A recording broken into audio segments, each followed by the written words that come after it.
Hey, everybody. Thank you for joining me on the fifth episode of the Zero Hour Podcast brought to you by Ground Zero Car Audio. I am Jacob Brown, your host. And later on, we'll be having a conversation. Well, not later on, like right now, with Nick Wingate about high end. And one of the things that we're diving into is what is high end and are we using that term correctly? Are we not? Let's have some fun. Stay tuned.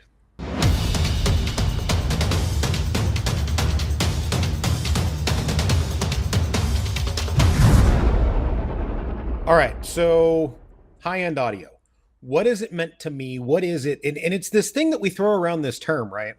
And I think to me, this term has always confused me because high-end to me has always meant the most expensive thing, and usually in reference to SQ, which is also a term that I think gets thrown around and sometimes misused. So let's let's rethink that. So extremely high end reference grade is what kind of I guess the industry thinks is high end.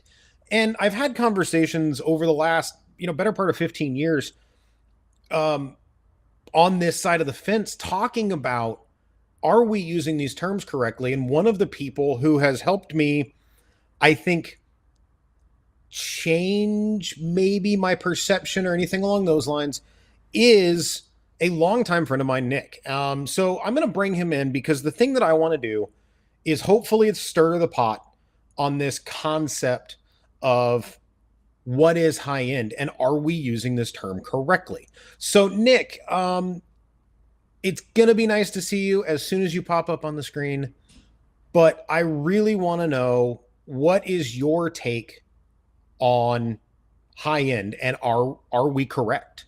Nick, let's have this. Adam. What are we doing? Well, I agree with you in that I think the term high end gets thrown around an awful lot in that somebody thinks it's the most expensive thing when I don't think it is. I think high end for me could be completely different from the high end from you or the high end from Joe Schmo. I think it's all in the eyes of the beholder. I mean, let's face it, $1,500 system may be high end for somebody, but it might not be for me. For me, that's 50 grand. Right. But it doesn't mean that isn't musically satisfying and doesn't make them happy. Hey, if it does, for me, that's a high end system because they're happy and they are probably done for a little while before they decide maybe they want to have a higher end system. Because I mean, when you were talking about entry level systems, entry level quote unquote, man, I think, all in one package, $250. Yeah. You can go buy it at, Walmart. That's not high end for me. I don't think it'd be higher end for anybody. That's an entry level system. But when we're talking about a quote unquote higher end, yeah, it's in the eye of the beholder for me. Well, and if we relate it to cars, right? This is something we all know. Volkswagen, Oh yeah, not inherently high end, but you can go from Volkswagen to Audi or Volkswagen to Porsche. But where do you go from Audi or Porsche? What have you got? Bentley now? right, You've got these different milestones of what is sure, high end and like you said, anything I think can be high end, just trying to establish what your baseline is. And I yeah. think that's one of the things that irks me, right? Is when a customer comes into a shop or I'm talking to somebody and they're like, I've got this high end build. I don't, why does my brain default to I've spent a massive ton of money when that that isn't right? Is this just something that we've been taught? Is this maybe something I have translated it to? Is this an industry? Like, what are we? What is it that your take on that term? I think an awful lot of this has to come from the home audio side of things because let's face it, we all most of us that got in this crazy industry, we grew up with home audio as well. And when we're talking about a high-end audio home audio system, you're talking, 5, 10, 15, $20,000 system. And that's because of amps, preamps, speaker cable, interconnect, turntables. I mean, we can go on. It takes a lot, plus room treatments. It gets expensive to get what we're looking for in home audio. Now, it's not to say that we don't associate the high end in car audio the same way. Yeah, to a certain extent we do, but I think the perception of our industry is the $20,000, $15,000 home system and the $15,000, $20,000 car system. They equate it, but the $20,000 home system, honest to gosh, is probably not going to sound with the dynamics and the power of the car audio system. It's not. I mean, it's just not. Well, Now, so and you're using a weird metric too, because we're talking about a $20,000 home system, which is not high end in the home world anymore. no, So it's not. compare that with $1 million floor towers. Um, We're we're that we're, that's we're talking different realms of even the term high end. So I think exactly. that to me, I think, is supporting this conversation, right? Yeah, I Is mean, $20,000 home system. That's upper mid fi right. for an awful lot of people. That's upper mid fi. In car, that can be considered high end if it makes the client happy. And I Oh, think that's part of it. I see what you did there, because in the home world, we don't have high end home pro builds or No, high end home SPL builds, no. or maybe they do. And this is not my realm, and I know some products, right? But I know that Mhm. like a DefTech Super Tower is not going to behave the same as a Martin Logan Electrostat, but they're both high end and they're both Absolutely. great depending on what you're trying to get out of your system. So Yeah. it's interesting that you bring that up, is that it is to the person. Yeah, The and whole that's it. I think it has to be about the end user. It has to be because I mean, let's face it, it's their money. well, it's you know, almost we're and it's almost like we have to skip the conversation about the shop side of it. It's got to be, the shop or whatever being able to explain what it is that we're trying to accomplish, the customer trying to explain any of those things. So yeah. it sounds to me like there's a far more in-depth conversation that is going to need to be had kind of moving forward in car audio. Oh, I Or agree. or maybe we need to teach it. But I want you to hang around for a minute, because Okay. we you hinted at some things that I was hoping you would hint at, because obviously we talk about this stuff regularly. But when we come back, I want to talk to you about the customers, the styles, the qualifications. How do we get to that customer's complete and utter happiness? So when we come back, Okay. maybe we can talk about that if that's cool with you. Sure. We'll be right back.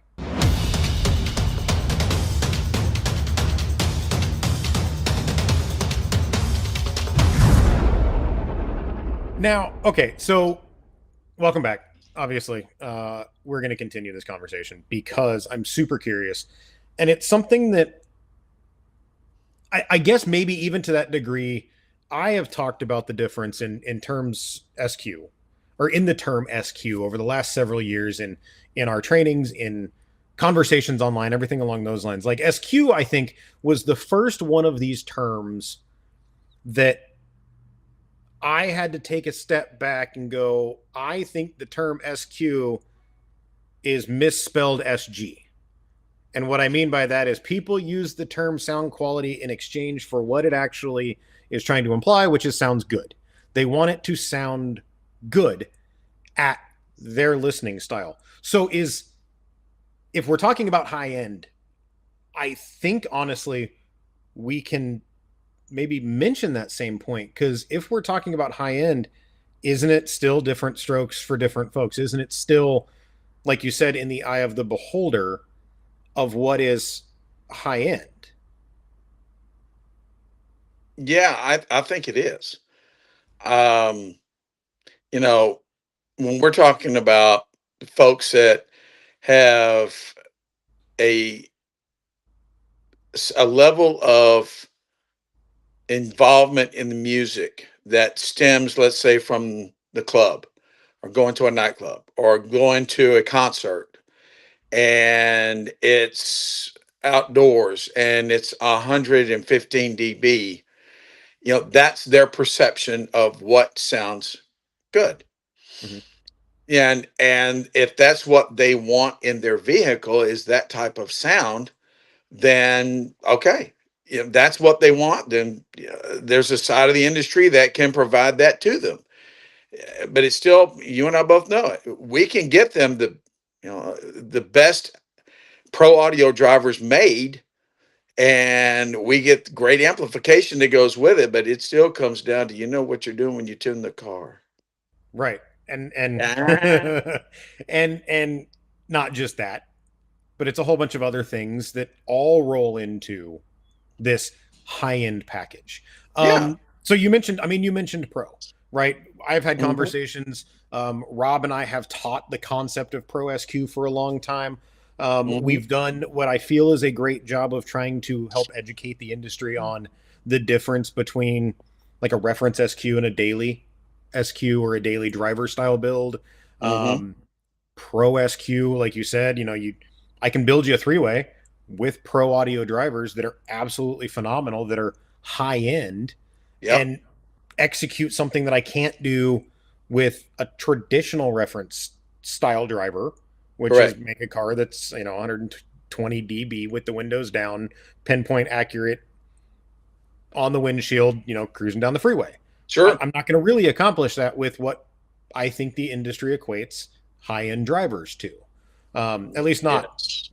a lot of retailers, I think. So I'm Mhm. hoping what this conversation does is helps open their eyes to the customer when they walk in and, maybe they're expecting a high end build, or maybe they are in a facility that is known for high end fabrication or high end SQ builds. What are, I'll ask you this because I honestly don't know. What are some of what is one of the key qualifying questions that you would ask a consumer when they come into a shop or get a hold of you to say, I want a high end build. I want to spend more money than I ever have before. That thought process. We've all had that Sure. customer that goes, here's what Yeah. I've had. I want the best. Sure. Is that really what we're going to qualify them for? So how do you go down that path to justify, yes, what is their definition of high end? Well, I think you hit the nail on the head. Best. What is the best part of the system that they're looking to achieve?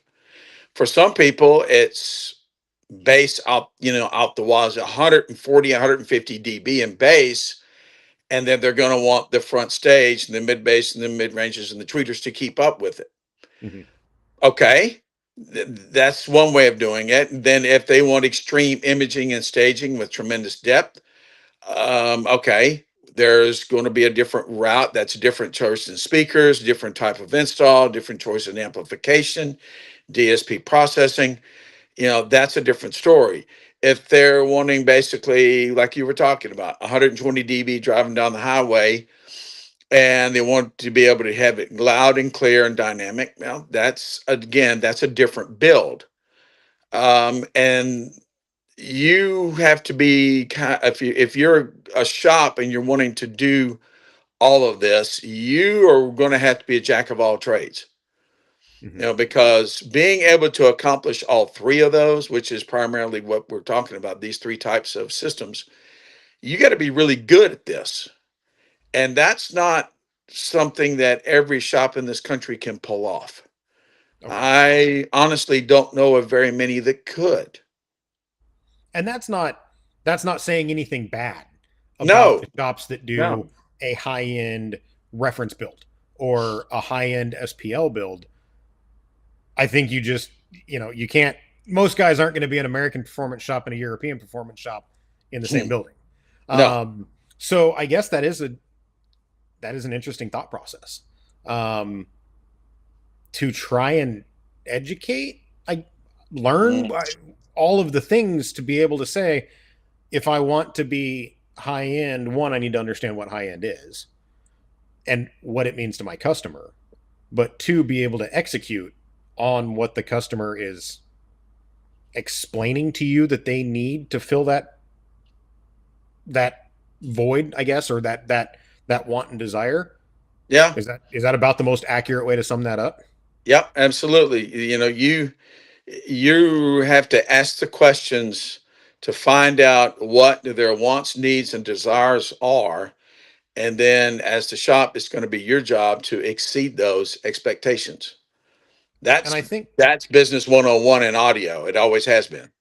yeah, and I think oddly enough, I think that's a concept that's lost. And I will even take Mhm. ownership of that.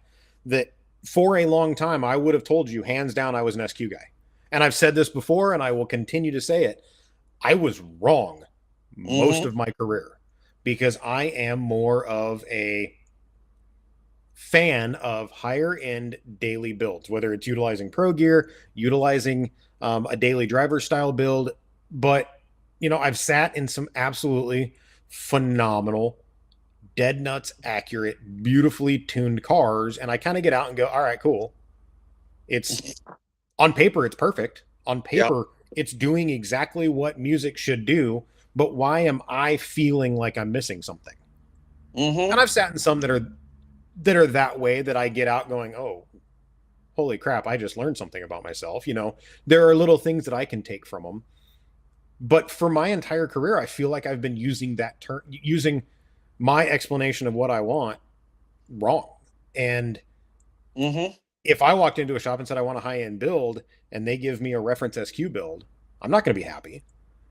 And No, they didn't possibly, ask. They haven't asked you the correct questions.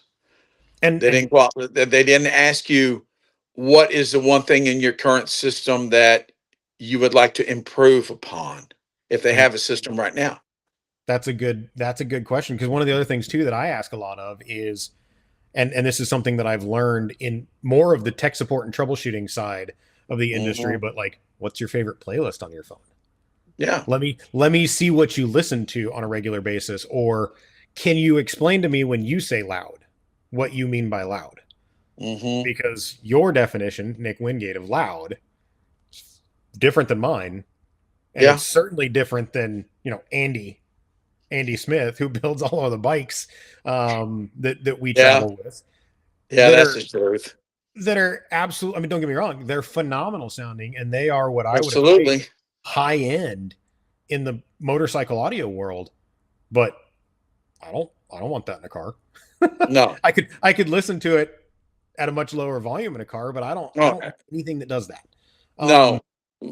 I cherish my hearing, thank you. but again, you've heard some of the stuff that he's built and gone, Oh, absolutely. what is It's what is phenomenal. what is It going is on? phenomenal.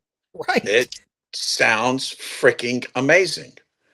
At And what it's doing for the customer that it was built for with the understanding of what they were trying to accomplish.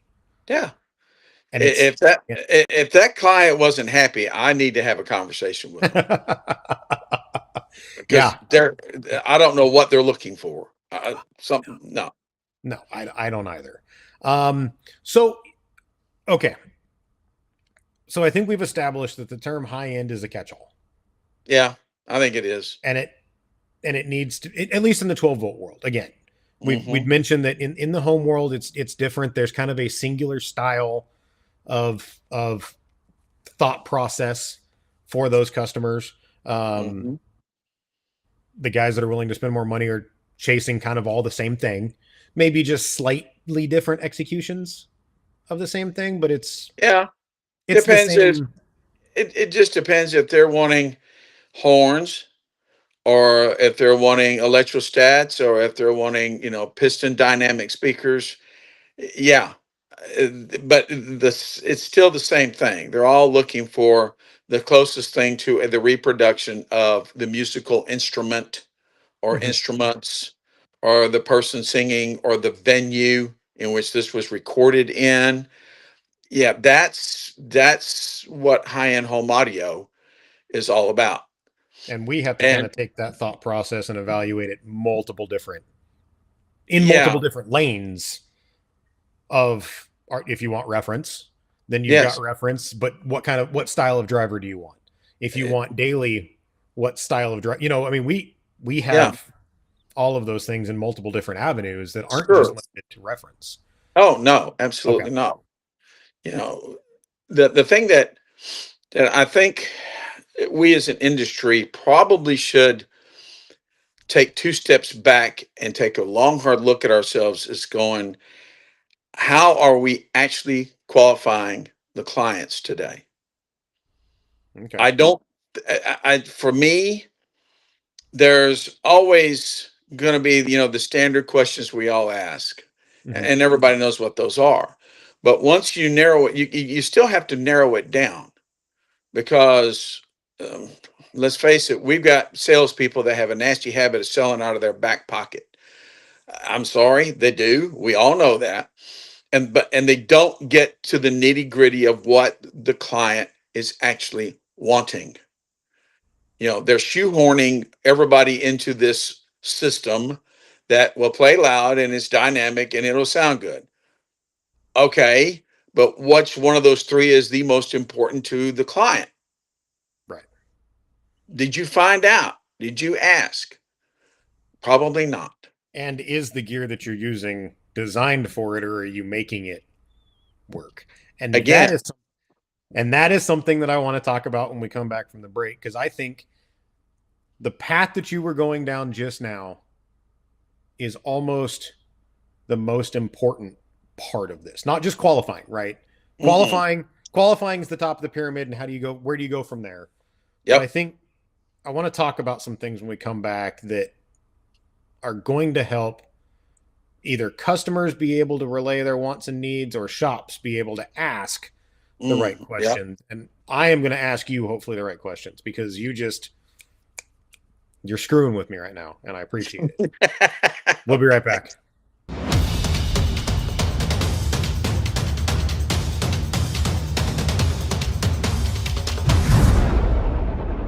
Okay. We've talked about qualifying. We've talked about the multiple lanes that you can go down once you've qualified. But at the end of the day, once you figure out the goal is it more important to take this high end concept and go, well, I'm going to sell you the most expensive stuff at the end of this path? Is it, I'm going to sell you the most expensive gear and that your budget will allow for? Is it, I mean, there's lots of different things here that I want to kind of talk about, because when we were talking earlier, Volkswagen to Audi, Volkswagen to Porsche, Volkswagen to Bentley, budgets are a massive thing. The concept Yes. of high end is a massive thing. So once you figure out, I think, what the end goal is, what is the next important part to you to know that you're going down the right path? Well, I think that first of all, we all have to understand that if we don't execute the install correctly, whatever product we're going to be choosing, whatever it is, we have to execute this install. And we better allocate 40 to 50% of their budget to the install. Okay. I mean, we all know that. And if you don't, something's wrong. Okay. Because, I mean, let's face it, if you've got somebody, let's just take, for example, we have somebody that we have talked to them and we have come to the conclusion that what they really want is this, the mid bass hitting them in the chest. That is something a lot of people like to have. Okay, great. Well, that means the sub and the mid bass drivers have to work together in order to achieve this. Well, that normally means that we're either going to build enclosures in the doors, or we're going to build kick panels, or you're going to have to figure out a way to add 200 pounds of mass to the door to get the mid bass drivers to perform at a certain level. Plus, then you're going to have to figure out how to get the enclosure for the subwoofer that you have worked into this deal to make this work. And then we have the amplification to worry about, and then we have the wiring and all that to worry about. So, yeah, when we're talking about what's most important,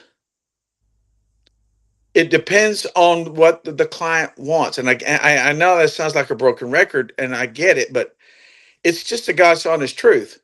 Because if we don't execute the install correctly, then we're not going to exceed their expectations. And that is a key element in any part of this. Any high-end build, I don't care if it's 1,500 or 15,000 or 50,000. If we don't execute the installation correctly, whatever they're trying to accomplish, and we're trying to meet those needs and goals and exceed them, we will fail. So everybody needs to understand, part of this gig has to be the install, not just, equipment. Because I will tell you, we can get the best equipment, quote unquote, out there. Okay. And if we do a crappy install, guess what? We get a crappy sounding system. Right. But in the same breath, I could take, a middle of the road, sounding quote unquote product and execute the install flawlessly, and it's going to sound amazing. And I think that's something we as the industry, again, we don't think about. We think about equipment instead of the sum of the parts. So there was a point in that rant, so to speak, where you kept saying and. It's this and this and this and this. So yeah, if I have to sum that up in one word, it sounds like balance. You've got to find the sweet spot between all of those things to be able to accomplish the goal that you want. Because and this is something I've always thought for a long time, but and you said it. Great install can make horrible products sound far better than they should. Yeah. But the inverse is true. Install can also make phenomenal products sound horrible. If absolutely things aren't all aligned and balanced. So we have balance, but there was, and I don't remember if you mentioned it. I was too busy counting the ands. We've established maybe what lane it is, and we've established the level of balancing the ands. Mm-hmm. But do we take budget into consideration? Because we've talked about it the whole time that it is, the customer's perception of high end. Yeah. I think you have talked about, I think you said something at some point about what is their dislike of their current system or something to that degree. Yeah. What's lacking in their system. Yeah. One of the things I've always asked, what experiences have you had in our segment of the industry? So, have you only just ever replaced a radio? Have you only just slapped in a cheap entry level set of good speakers to replace a blown thing? Or have you had these elaborate builds that are high end, and what did you not like or like about them? So once we get there, I feel like we always have to know budget. Is that part of the balancing act? Sure. Or does that steer the balancing act? No, I think it has to become an essential part of this balancing of the system. Because if I am the salesperson working the floor and we have somebody that wants to achieve, let's say, a very high-end system that's going to give them a lot of depth, high three-dimensionality imaging, that type of thing. Okay, then the next question is going to have to be, how much are you willing to part with in order for us to achieve this goal? I didn't ask them how much money they're wanting to spend. I said, how much are you willing to part with? Right. Because this is going, whether it's 1,500 or 15,000. Okay, I need to know. Yeah. Because once we find out what the client wants, then we can say, okay, in order for us to achieve this goal, we got to go here. And are you prepared to go there? Yeah. If they're not prepared to go there, then we can get them like 60% there, 50% there. And then we can do the next 50%, let's say the next time they come in. Well, and in typical everything fashion, there's also the law of diminishing returns. Absolutely. The difference between 15,000 and 30,000 is not double as good. No. But the difference between 1,500 and 3,000 Mm. could be double as good, or could Yes. be the difference between adding that DSP and really, so I mean, we're Yep. incrementally increasing the jumps to try and justify maybe slightly better. Yeah. So okay, so yeah, budget and balance, but again, it sounds to me like it's an essential part of it. It's Oh, not just it's I have to know this to do this, but it also does sound like I have to know this to do this. So yeah, it's you that do. weird, again, It's there's a you balance know, between budget and overall, and not yeah, just overall and overall. So yeah. it I mean, it's you were talking about a Volkswagen, a little while ago, right? mhm, So you can get, a Volkswagen Jetta, or we could get an R32 Jetta. right. Yeah. Which do you want? How good do you want it to be?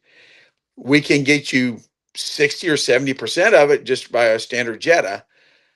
But if you're wanting something you can go to the track with, we need to get you an R32. Right. Yeah, I know. Rob's rolling over in his grave at some point because we're talking his talk here, but I not know. doing it any As soon as I justice. But said yeah, it. I mean, but there again, therein lies the fun part about it. Is you've got the Golf, you've got the GTI, you've got the R32, you've got the Golf R. All Yeah. they're different age ranges, different whatever. But it's always been fun to see those jumps. But then what happens? Where do you go from there? It's not Mhm. Volkswagen. Now you're stepping into a Porsche, or you're stepping into, a TT or a TTRS if you want that small Yeah. compact, roller skate Yeah. on steroids. So Yeah. great, great. And that's the thing is it sounds to me like there is something to this. And I think it's been said at some point, but the entire concept of it's all about the art of system design. That's it. And I've heard that term in conversations thrown all about the industry. I believe I've used it. We've all used it, but Hmm. is it? I think it's forgotten. The art of system design is taking all things into consideration, Yes. finding the happiest compromise to accomplish the goal that you are tasked with doing. Absolutely. It's not, to me, it's not, I saw this online and this is what I want. Well, is this what you really want, or is this what you think you want?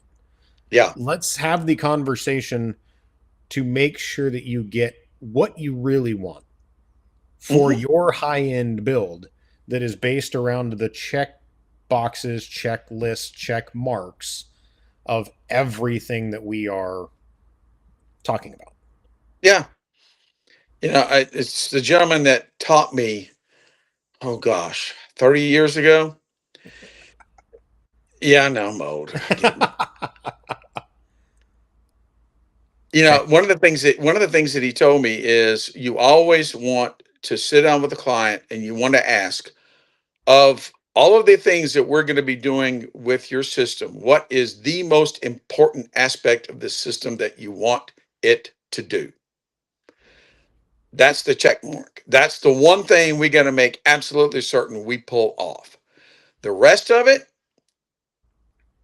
that's going to be up to them and how much money they're willing to part with. But that's the reason why you design the system. You sit down and design the system out, and you design it with the client there. Talk to them, ask them, hey, if you're wanting to do pillars, okay, we can do that. But are you willing to part with the ability, maybe losing 10% of your vision driving the car? Because you're wanting a 4-inch driver instead of a 3.5 to accomplish what your goals are. I get it. We understand that, but that means we got to build twice as big an enclosure. Right. Are you willing to go there? Plus, it's going to cost an X number of dollars more to pull this off. Oh, I didn't. Well, maybe we need to rethink this. Or, okay, you said you want a 15 AP'd in your car. Okay, great. We're going to take up, 20% of your trunk in your car. Are you prepared to lose this? No, not really. Well, then maybe we need to go to a 10, or maybe we need to go to a 12. I mean, again, that's just sitting down and qualifying what the client is willing to do.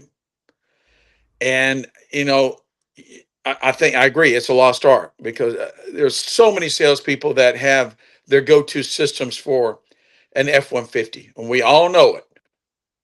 Yeah. They go, oh, I can do this. I can do this three-way up front. I can do these 210s underneath the back seat. I can use these amplifiers as DSP, and I even got the tune ready to go. And we shoehorn everything in, and it makes you happy. Really? Does it? Did you really and truly sit down and talk to the client about what was most important to them? Right. Or, and I'll say this, flip side of that, maybe not necessarily this is what we do in every of this style of vehicle, but are the systems cookie cutter and Yeah, shoehorned in? Is it the same system in every car when somebody comes in and says, this is my budget and I want high end? And yeah, or I want the best that I can get for my money, and it's this, and oh, hey, I got your system already planned out. We've done it before. It's great. You'll love it. Well, yeah. will they? So, That's the question. Will they? in typical you and I fashion, I think we have this entire concept, this entire conversation has like irked me because it is, we started the conversation talking about high end. Yeah, Now we're not talking about any concept about high end other than get out of your head when it comes to high end and think about these other things, uh, because a high end build is 100% subjective, but if yes, you design the system appropriately, it's going to be high end in the eyes of the recipient, of the customer, of the listener. So absolutely. is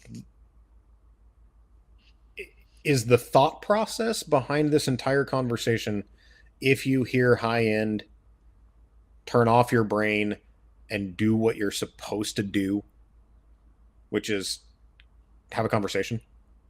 Yeah, absolutely. Don't just sell the term high end. Oh, Do what you're supposed to do as a shop or as a consumer. That's the other big thing too, is a lot of yeah. people who watch things like this are not in the retail environment. They are in other industries, and this is what they're Hmm. trying to accomplish, is they Sure. want this thing in their car. Where I know I've been sold on high end before, and I was Mm. told this is what sounds great, and I believed it because I was told this is what sounds great, but I was never truly happy with it. So to the consumers out there watching, like, don't hesitate, I think, to really explain what you want. Don't Oh, be that's scared to say, is this going to give me X, Y, and Z yeah. to the way that I believe it? It's their system. It's their money. They deserve to ask the questions, and they deserve answers. And as a salesperson, shop owner, you better be prepared to answer those questions, or you're going to lose a possible client. Yep. Which, quite frankly, today, yeah, we can't do that. We got to close everybody that walks through the door. Yep. And we've got to make sure that they are getting exactly what they want, because That's it. the next time I see them, it's because they bought a new car and they want me to do it again. That's it. But let's be honest, that's a whole nother conversation for a whole nother day. Yes, And it is. I am getting sick of being on a podcast today. So Yep. I will Understood. chat with you later. Thanks, Nick. And I will be right back.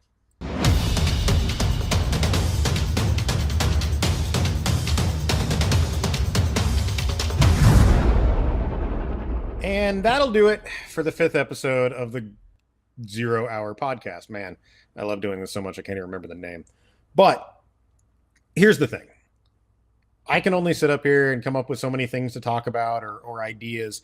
If there's something that you guys want to know, or you want to have a Q&A episode where we come on and discuss what you guys want to discuss, drop a comment below. Let us know, because we want to make this something that everybody's involved with. We want to know what you want to know so that we can answer those questions. That being said, join us on the next episode on February 12th, where we will discuss something to be determined at a later time. The things that I don't love. Follow us on YouTube, social medias, at Ground Zero USA, all those things. And you know what? Y'all have a good one.